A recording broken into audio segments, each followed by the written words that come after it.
జూబ్లీహిల్స్లోని Rajiv Aarogyasri health care trust కార్యాలయంలో వర్షాకాల నేపథ్యంలో సమీక్షా సమావేశం నిర్వహించారు మంత్రి దామోదర రాజనరసింహ.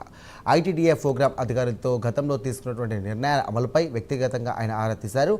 రాష్ట్రంలోని అత్యంత మారుమూల గిరిజన ప్రాంతాల్లో నివసించే ప్రజలకు కూడా నాణ్యమైనటువంటి వైద్య సేవలు అందించాలంటూ ఆయన ఆదేశించారు.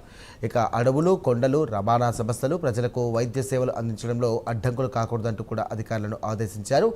వర్షాకాలంలో దృష్టిలో ఉంచుకొని ఇక మలేరియా, డెంగ్యూ, అలాగే వైరల్ జ్వరాలు, డయేరియా వంటి సీజనల్ వ్యాధుల నియంత్రణకు ముందస్తు చర్యలు చేపట్టాలంటూ ఆదేశించారు. ప్రతి ఆసుపత్రిలో మందులు, డయాగ్నోస్టిక్ కిట్లు, అలాగే ఈవీ ఫ్లూయిడ్స్, అవసరమైనటువంటి వైద్య పరికరాలు అందుబాటులో ఉండాలంటూ ఆయన తెలియజేశారు. అవసరమైతే ప్రత్యేక వైద్య శిబిరాలు నిర్వహించి గ్రామ స్థాయిలోనే సేవలు అందించాలంటూ పేర్కొన్నారు మంత్రి దామోదర రాజనరసింహ.